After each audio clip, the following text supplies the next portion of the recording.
Welcome to the Software People Stories. I'm Shiv. I'm Chitra, And I'm Gayatri. We bring you interesting, untold stories of people. associated with the creation Or consumption of software-based solutions. You'll hear stories of what worked. and sometimes what didn't, You will also hear very personal experiences. and insights that would trigger your thoughts. And inspire you to do even greater things.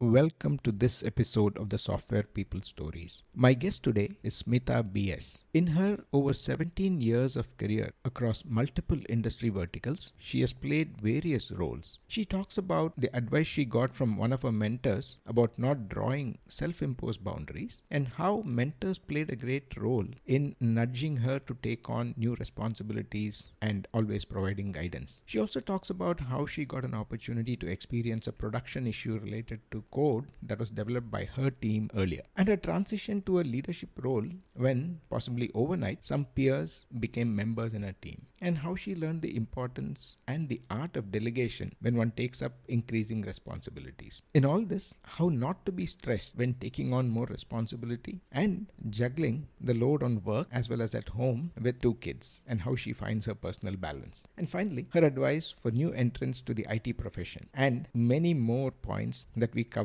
in this very interesting conversation. Listen on. Hi, Smita. Welcome to the Software People Stories. We're really happy to have you as a guest. And like we normally do, the best introductions are self-introductions. So we'll start with your origin story or how you got into software. Thank you. Thanks for calling me onto the show, Sivaguru. Yeah, sure. About me, my name is Smita, and with respect to my professional career itself, I've basically done my engineering from BMS College of Engineering in Bangalore, and I passed out in the year 2003. So ever since, I've basically taken up various roles in terms of development or quality assurance and validation services, then configuration management, and as part of project management, I've done various aspects in terms of platform migration kind of project, data migration project, digital transformation and integration. And all along in terms of the domain, I worked across various domains, predominantly in telecommunications, but also in healthcare, retail and energy management kind of sectors. So the most recent role that I play is as a delivery head as part of software services delivery. And as part of this role itself, my core responsibilities are in terms of managing the project portfolio, both in terms of digital and integration kind of projects for certain set of accounts. So that's pretty much in a nutshell what I do in terms of professionally. And on a personal note, I'm married to an IT techie person, and I have two little boys. And yeah, that's pretty much my introduction. Oh, wonderful. You have such a variety of experience, and I'm sure Right. we'll find a lot of stories that our listeners would find very interesting. Right. So you mentioned that you had done development, QA, validation, configuration management, then project management and all that. How did you handle these role transitions? Right. So when I started off, very initially, it was predominantly software development. And a couple of years into software development, the transition was not like, drastically into like, okay, you just drop development and move to a QA or the validation services kind of a thing. So it was more in terms of I was involved in building kind of unit test frameworks, etc., which was kind of you could say exposed to still the development side of it, while I was getting to know on the intended purpose of this framework being used for testing, etc. So that kind of introduced me onto the validation side of things in terms of what happens. And when there were kind of opportunities along these lines, and at that point, my leads or my managers kind of discussed with me in terms of now that you have a kind of fair level of exposure in terms of what the intended framework that you were building for, why don't you also give it a shot in terms of actually carrying out this validation activities itself, which according to them, they felt that it gives us like a holistic view in terms of working across different streams. And so at that point, to be very honest with you, I think back in those days, the kind of exposure that we had in terms of what exactly each of these streams does, or what the intended output from each of these streams was a little kind of blur. And I was always looking for something which is new, wherein I can learn.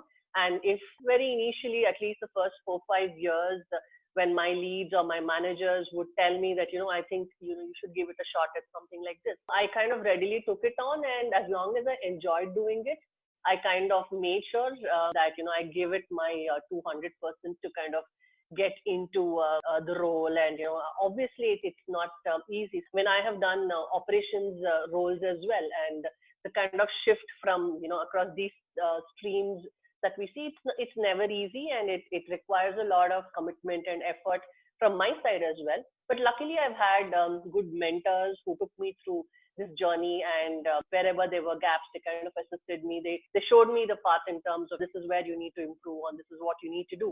And I was happy to kind of pick it up. And since I kind of enjoyed it, I think I took it more as a challenge for myself, rather than looking at it as, oh, this is something that I've not done and maybe I shouldn't give it a try. So I wanted to try different things. And as long as I enjoyed it and I was happy doing it, I was kind of all out for it. So that was the kind of a mindset that I eventually started off with. And I think that somewhere was noticed by the kind of people I was working with, my mentors, my leads and managers. And whenever there was an opportunity for me to do something different, like roles, like I was moved to configuration management, and I did a few years of work at the client locations as well. And there were meetings that I was taken into for representing our organization. I mean, I predominantly worked for a services company. And to kind of be in very young in your career with just 3 to 4 years experience representing your organization, to have meaningful discussions on their part. So there was a lot of ammunition that I got from a lot of people I worked with. And also, I think it was because that's something that I enjoyed doing. And I just didn't want to do what I'm doing for a long time. I wanted to try different things. And very, very initially in my career, this kind of stayed with me. One of my managers who had said that, never draw boundaries that this is all that I'm going to do, and don't close doors that I don't want to explore beyond that. Because unless you do that, you don't understand the meaning of why that is there.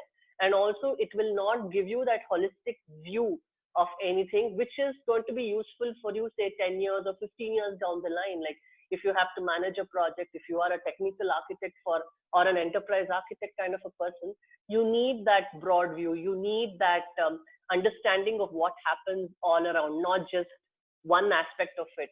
So that is something which kind of stayed with me. And I think, because of that, I was kind of ready to do this. And the transition itself, luckily for me, it kind of, like I said, it's I've had good mentors and leaders that I worked with. And of course, it also meant that I had to invest a lot of time from my side whenever I took up something new.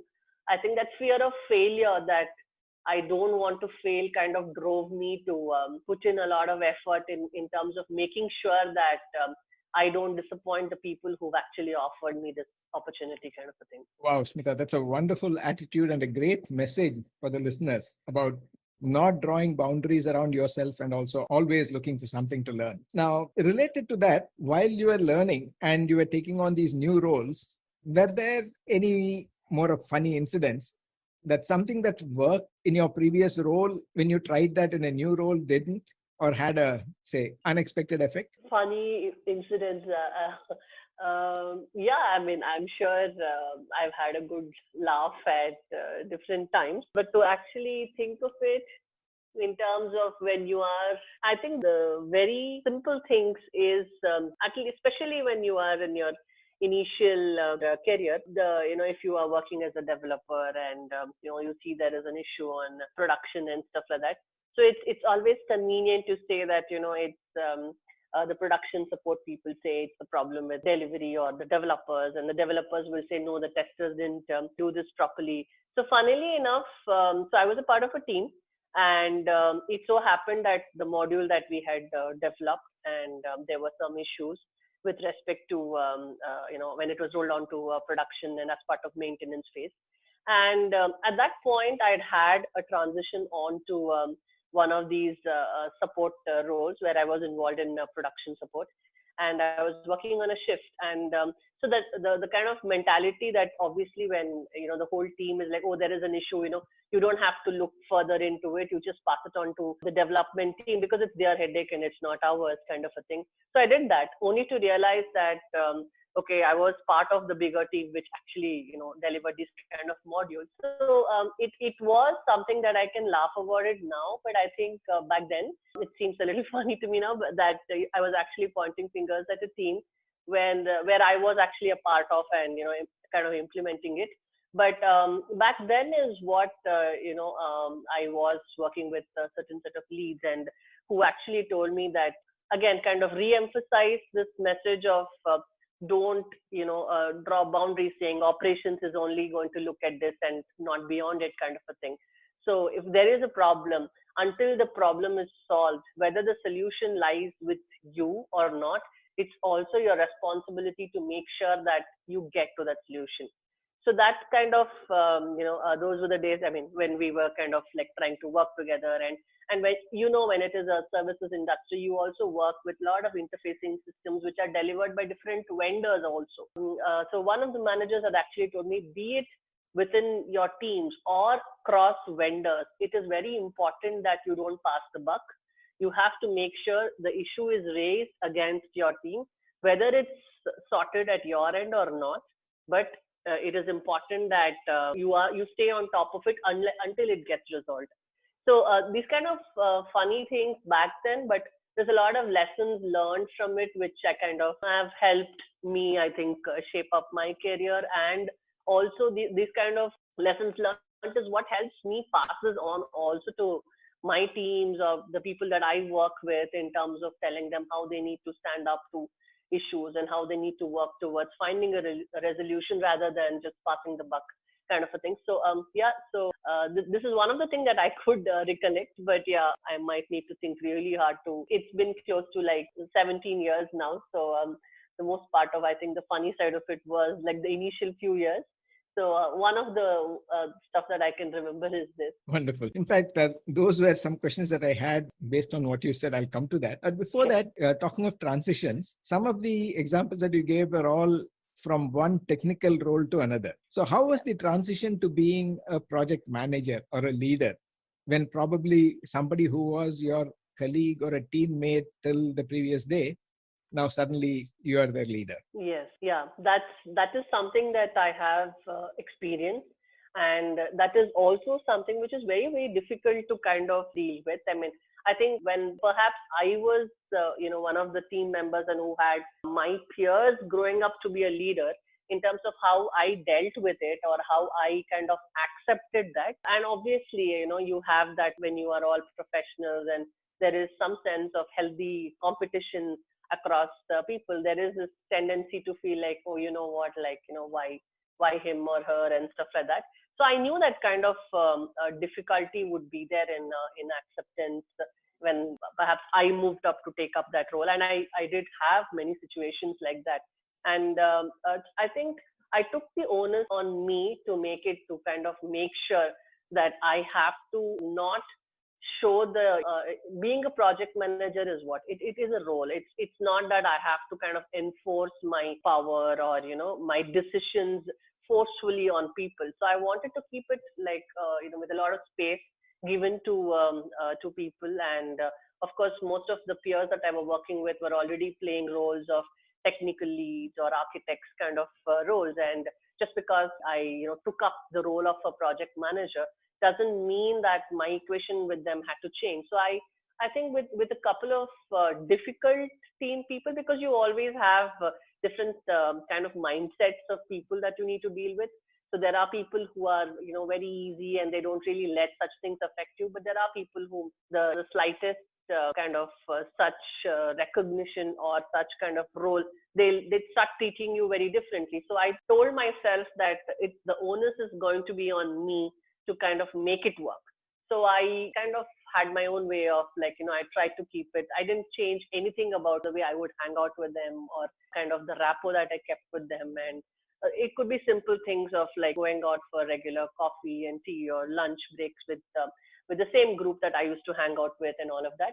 And but when it came to work, obviously there are times when you have to exercise some level of authority just because the role demands it, not just for the heck of it kind of a thing. So I kind of made sure from my end that when it comes to work, it is a role that we are playing. But when it comes to personal aspects or the kind of friendship that I had with people or the kind of activities that we did, I still continue to do that. And I think that's kind of made it a little more accepting for them. And of course, many of the guys, I knew the kind of work they did and I knew how responsible what they were. So I made it clear to them, say, see, I'm here to kind of bring this project together. So I'm going to give you your space. You have your freedom to run it the way you want. Of course, there are going to be pointers that you need to kind of make sure that you need to. So as long as you don't, you reach out to me if you need my assistance or guidance or help or support in any way. But otherwise, I'm going to trust you with this and I'm going to let you do this. So that is the kind of equation that I had, and I think it worked with most people. And I think quite a few projects on this kind of new role that I took up and stuff like that. So I think that kind of equation it kind of helped me through the situations. And of course, I think although I say I took the onus on me, and I'm sure even for the people working with me, they had to look at it differently in terms of how they need to work with me in terms of, okay, what is it that they can decide for themselves and when do they need to come to me and what are the common kind of things that we need to discuss together, work it out together, those kind of aspects. So I think I try to keep it very open and very honest with everybody who was my direct set of reportees. And I think it worked well. And I don't try to, when I trust a person is going to do a job and I kind of seen that I'm confident that they can take it up and do it, I don't try to micromanage or get into every small decision making that they are involved in and etc. So I kind of leave it to them, and so they also understood that I'm doing a different role, and their role is not affected because of the new role that I've taken it up, and I think it worked for me that way. Very nice.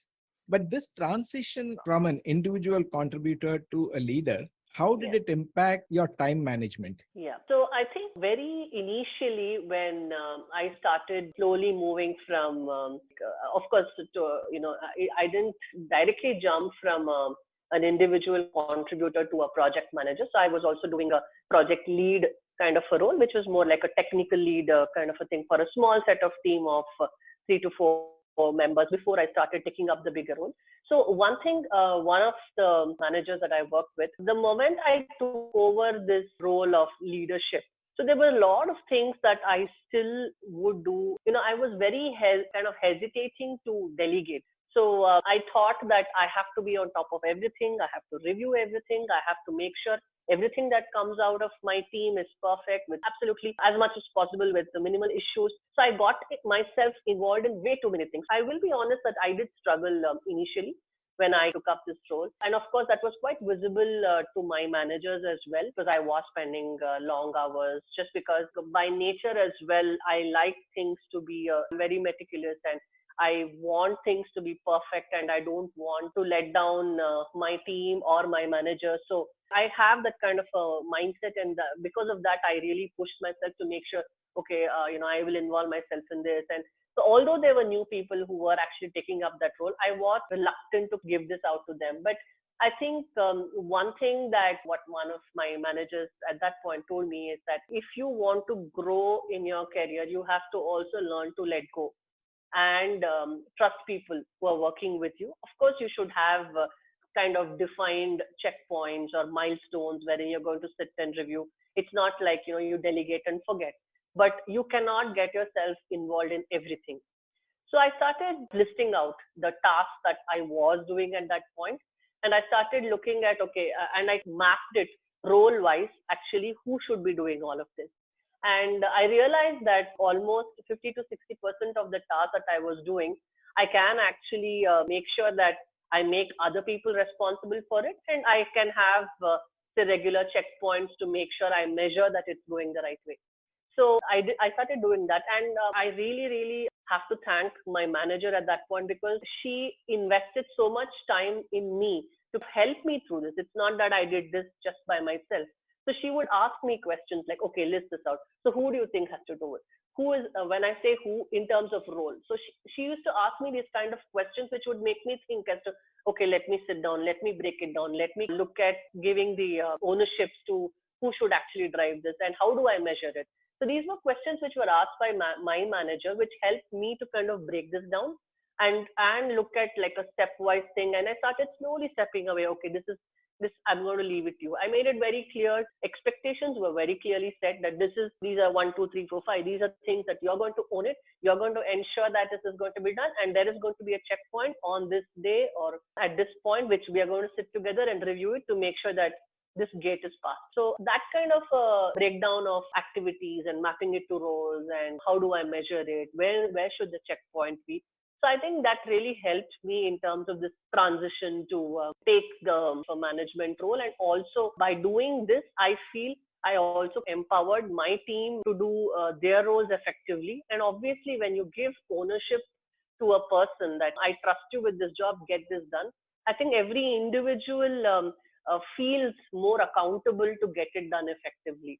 So that is something that I learned out of this whole exercise, and it also really helped me with respect to managing my time better. But it was not like, I might say, when I say it, it might sound like it happened in a week or two, but it did take a while. And I think as far as I remember, it took me about 4 to 5 months actually to kind of transition, and it happened slowly over time.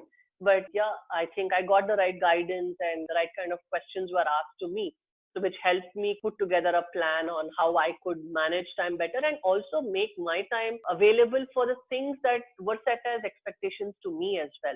Because obviously with the role, there were new expectations, there were new things that I had to live up to as well. So I can't keep doing what I was doing previously and still meet the expectations of the new role. So that was a win-win thing for me in terms of doing my role effectively as well as empowering my team to do their roles effectively. Very nice.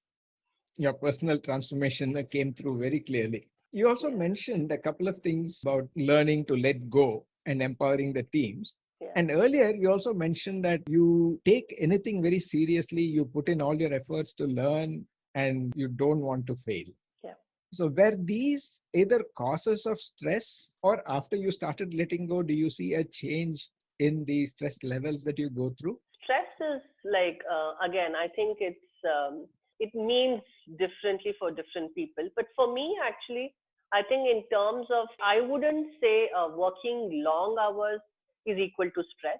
In terms of, for me, at least, if I think of stressful situations, or how do I deal with situations which are tricky and you don't know whether it's the right thing to do or not. And it comes in with a lot of preparedness and anticipating what could go wrong and what in these kind of situations, what can I do and how prepared am I to look at this. But coming back to your question in terms of how, I'm sorry, you said how do you deal with the stressful situations, right? Yeah. And how has that changed when you were feeling responsible completely and trying to do everything yourself to now starting to delegate and letting go?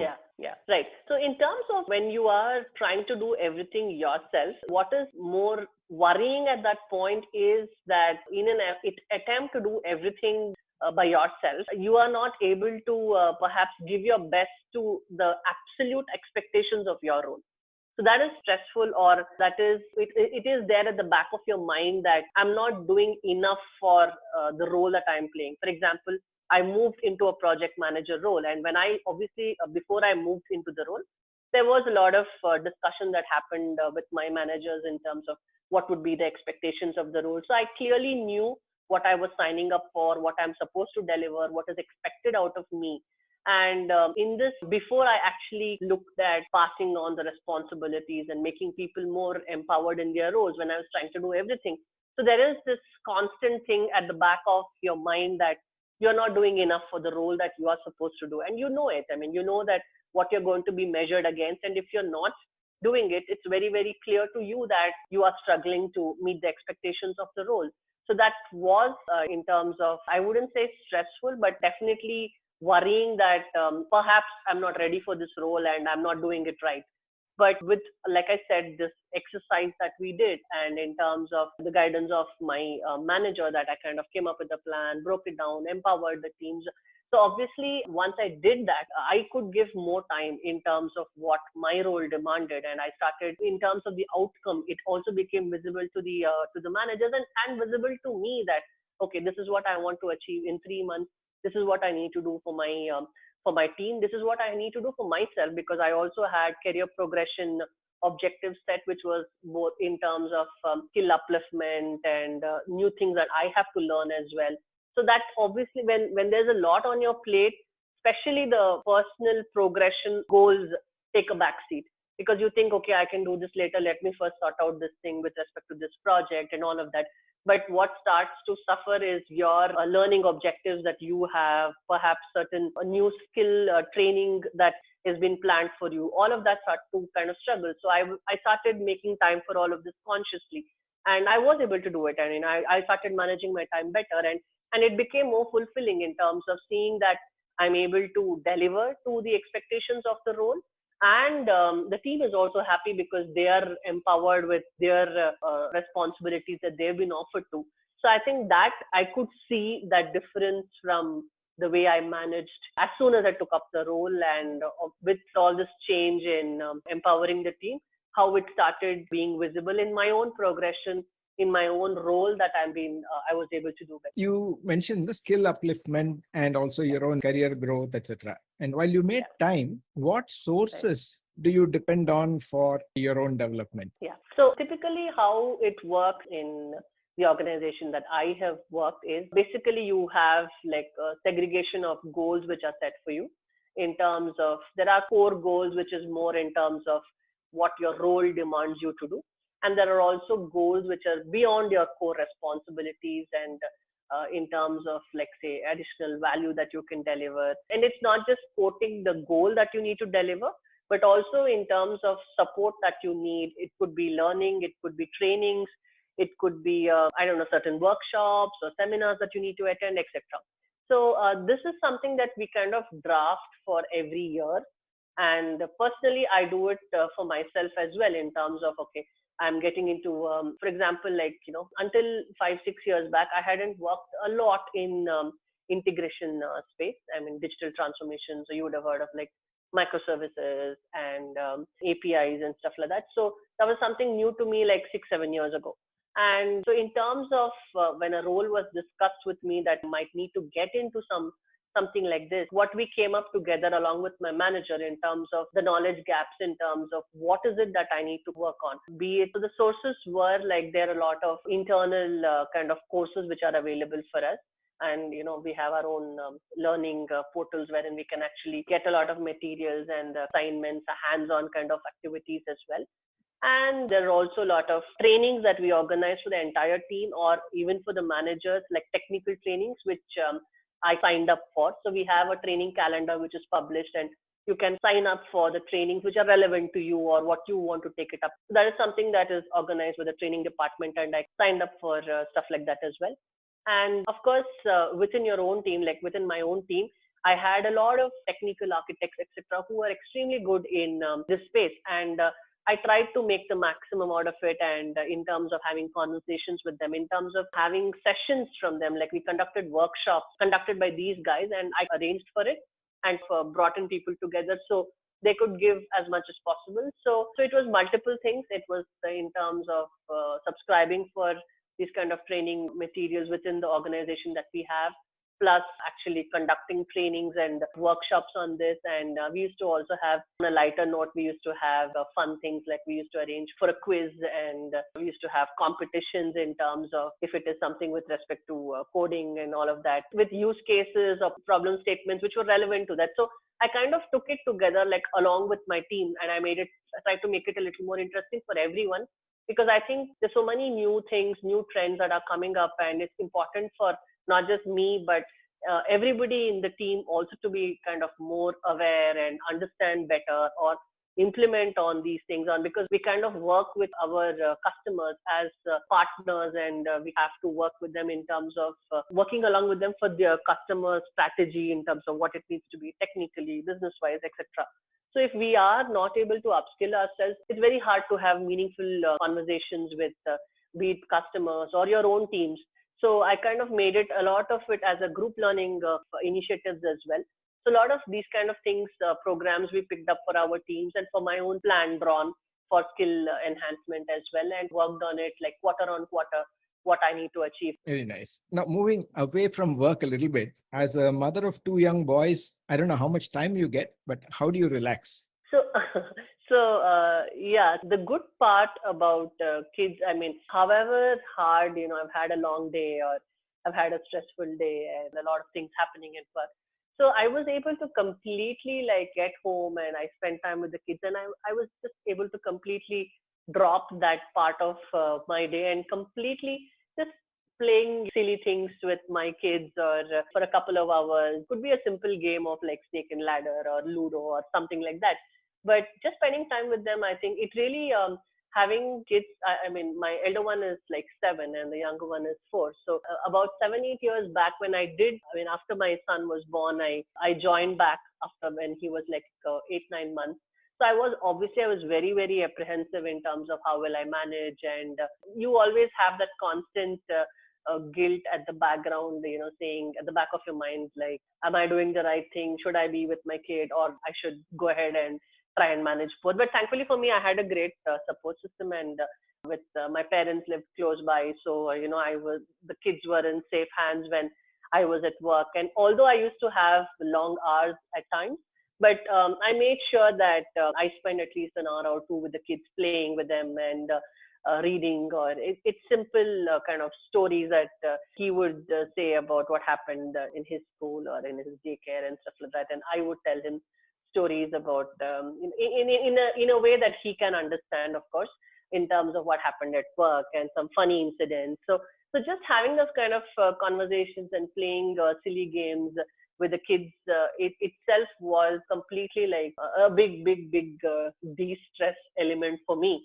And yeah, there is always this thing of whether you are giving enough time or not. But I think luckily enough, I think I started after having kids. In both cases, I started working quite early, and I think they kind of accepted it as well very easily. And if I don't go to work, I mean, my son will ask me, "Amma, is everything okay? Are you not going to work today?" Kind of a thing. So there was never that pressure of they were wailing away, and I had a hard time leaving them back and going to a thing. So I think it's important that, and I've read a lot of stories to them about working mothers and stuff like that. So I think they also kind of know that, I'm at work and sometimes it's very difficult for me and all of that. And yeah, so the moment I get back home, it's all about them. And when I spend time with them, I just completely forget about work and stuff. And it helps me largely to, a lot of my sanity is because of them, because I'm able to drop things at the door and forget about things and not carry it into the home. And of course, whatever it is, we deal with it the next day. But yeah, I think that's like it's simple things that I do with them, nothing fancy, but it just helps in its own way to kind of help me de-stress. Wonderful. It's nice that you're able to keep work aside and then just spend time with them. You mentioned that your husband is also from IT. It is just on the lighter side. How much of IT jargon comes into your conversations? So the unfortunate side of it is we work for the same organization as well. So there's a lot of cross what happens in his team versus what happens in my team kind of conversations. And of course, many a time we end up discussing in terms of there is a kind of a problem, and what is the kind of how would I approach it, how would he approach it, and what is the best way to kind of deal with things and all of that. So it does come up very very often. And however, we do try to consciously try not to talk about it, considering that we work in the same organization, so we know a lot of common people as well with respect to work. So the lot of our conversations sometimes, it starts off as not related to work, but it ends up being like related to work, because we have a lot of common things, that common people that we know, and stuff like that. So yeah, so we consciously try to keep it out of conversations at home, and especially with kids around, because I mean, there are many times when he, my son has also asked me, what, we're talking about some transformation. What transformation is this? I mean, there was a discussion they were Wow. having about digital transformation, and he related it to transformers and something else. So he kind of picks it up and and then I realized, okay, there are these, conversations that we end up having, which perhaps to kind of keep it a little low, but it helps in a way because you get to know a different perspective and also the suggestions and it's more honest and more direct, right? When it is your own spouse telling you that, you could have done this better or this is probably not right and stuff like that. So yeah, there are conversations that we frequently have and it is many a time like very useful and has helped me as well in terms of my own work and stuff like that. Very interesting, Smita. As we come to the end of this conversation, there's one question that I would like to ask most of my guests, Right, which right. is what would be your advice to people who are considering a career in IT now, particularly in this situation of the post-COVID where people may have to work alone or independently or in a dispersed Yeah, mode. For right. freshers, what should they be prepared for, or do you see any specific things that they should watch out for? Yeah.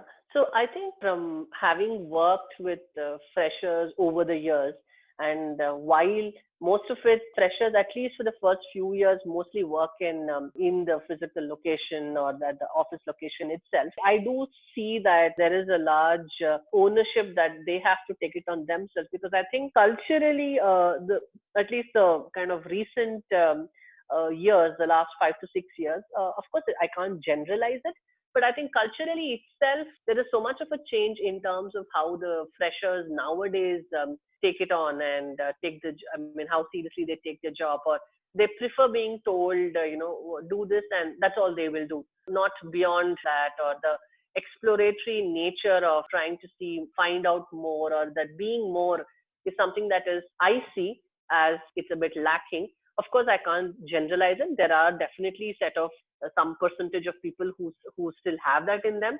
But I think on a more general note, culturally, I think the industry has become such that compared to how it was when we all started off, the enthusiasm to learn and how deep the depth of getting into a problem or finding the best possible optimized solutions or the most kind of exploring on their own, they many a time I think they kind of think it is going to be offered to them on a platter kind of a thing.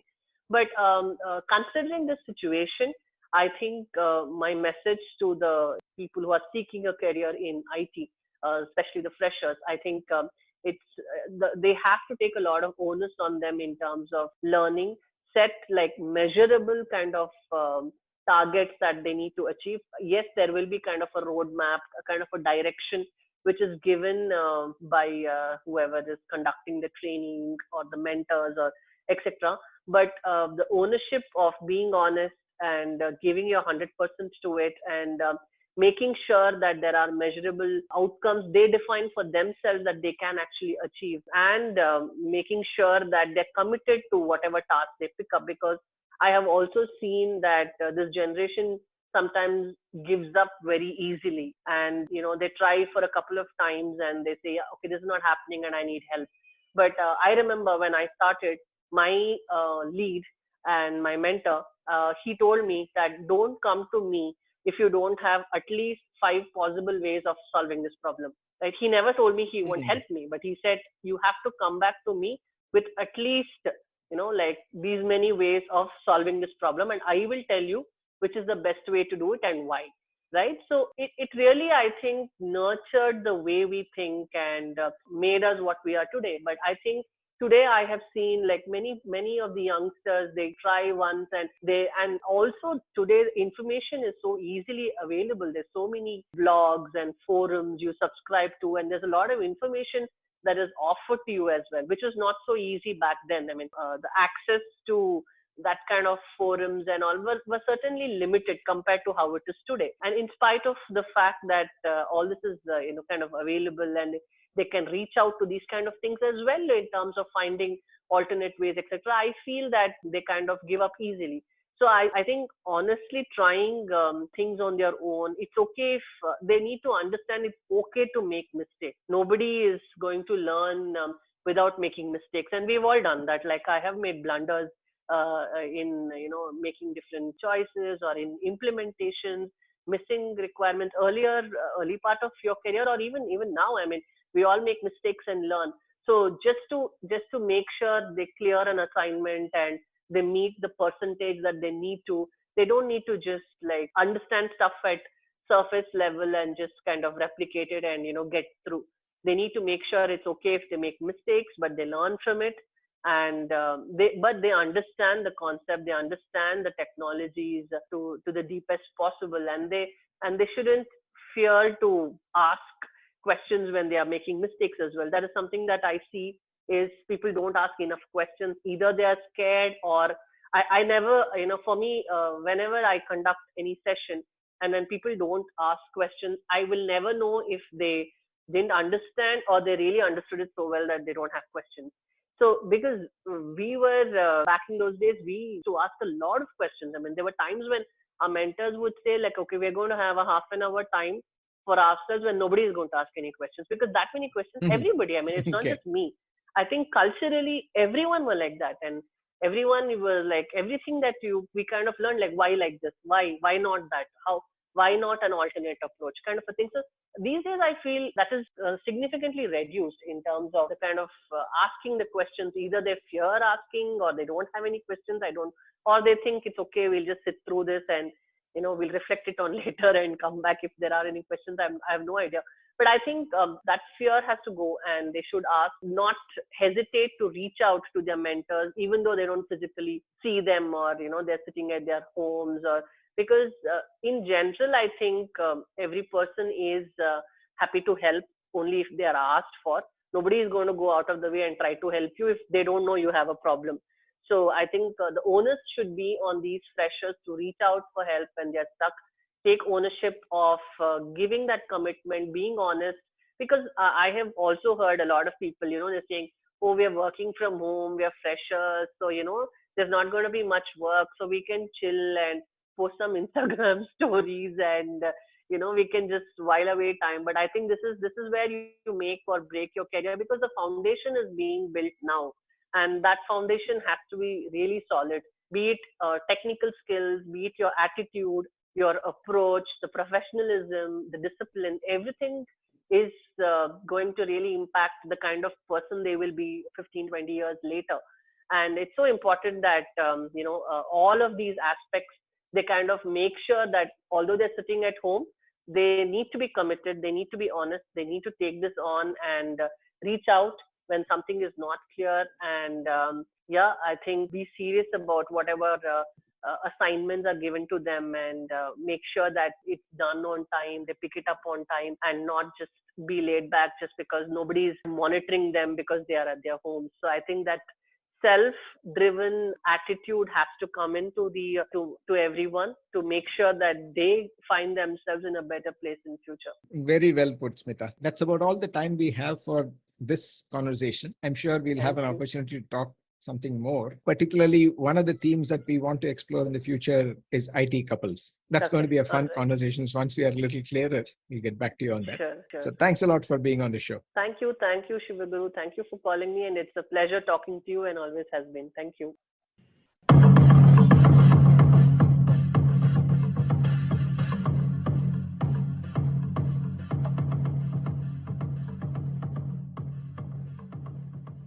We thank Siddharth for the music and Malavika for promoting the Software People Stories. If you like this episode, Please subscribe on your favorite podcast client. And spread the word in your network. if you'd like to share your story, Contact us at podcasts@pm-powerconsulting.com.